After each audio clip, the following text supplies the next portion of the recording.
Hi எல்லாம் எப்படி இருக்கீங்க? நம்ம இன்னைக்கு நீஸ்டனில் இருக்கிற ஸ்ரீ சுவாமிநாராயண் மந்திருக்கு வந்திருக்கோம்.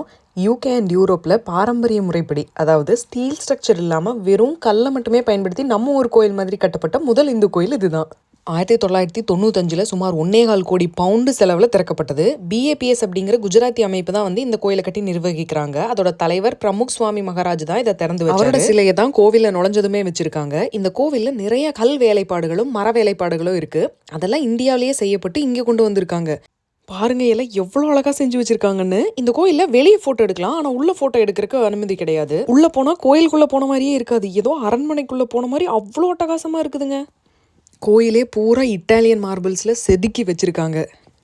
மார்பிள்ஸ் அழுக்காகக்கூடாதுன்னு அதை சுற்றி ஒவ்வொன்றுக்கும் கிளாஸும் ஒவ்வொன்றும் பார்த்து பார்த்து செஞ்சுருக்காங்க. நீங்கள் யூகேல எங்கே இருந்தாலும் சரி, கட்டாயம் ஒரு தடவையாவது இந்த கோயிலை வந்து பார்த்துட்டு போங்க.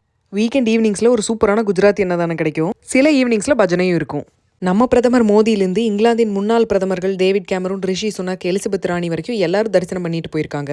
சமீபத்தில் இந்த கோவிலோட 30ஆம் ஆண்டு விழாவுக்கு ராஜா ராணியான சார்ல்ஸும் கமிலாவும் வந்து தரிசனம் செஞ்சுட்டு போனாங்க. கோவில் உள்பிரகாரம் BAPS அஃபிஷியல் சைட்லேயும் யூடியூப் சேனல்லையும் இருக்குது, பார்த்துக்கலாம். உங்களுக்கும் சேர்த்து தரிசனம் பண்ணிட்டு நாங்கள் புறப்படுறோம்.